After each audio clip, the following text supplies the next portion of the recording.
মা বাবা রেলে ইন্ডিয়া 5 বছর আগে মা বাবার সাথে গুজরাটে কাজ করতে গেছিলাম। আসার সময় অ্যাটাক হলো, ধরা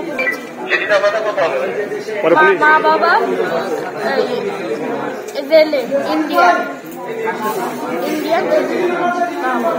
আমি শিশু সুরক্ষা সমাজকর্মী, উপজেলা সমাজসেবা কার্যালয় শাসা যশোর। আজকে একটা খুশির সংবাদ হলো যে ভারত থেকে আমাদের দেশে 30 জন শিশুকে প্রত্যাবাসন দেওয়া হয়েছে এবং সবাইকে আমরা সুন্দরভাবে যাতে তাদের পরিবারের কাছে ফিরিয়ে দিতে পারি আমরা সেই প্রত্যাশা ব্যক্ত রাখছি এবং এখানে আমাদের সাথে অনেকগুলো এনজিও কাজ করতেছে। আমরা সবাই মিলে যাতে তাদের শিশুদেরকে তাদের নিরাপদ আশ্রয়ে পৌঁছে দিতে পারি এই প্রত্যয় নিয়ে আমরা এগিয়ে যাচ্ছি।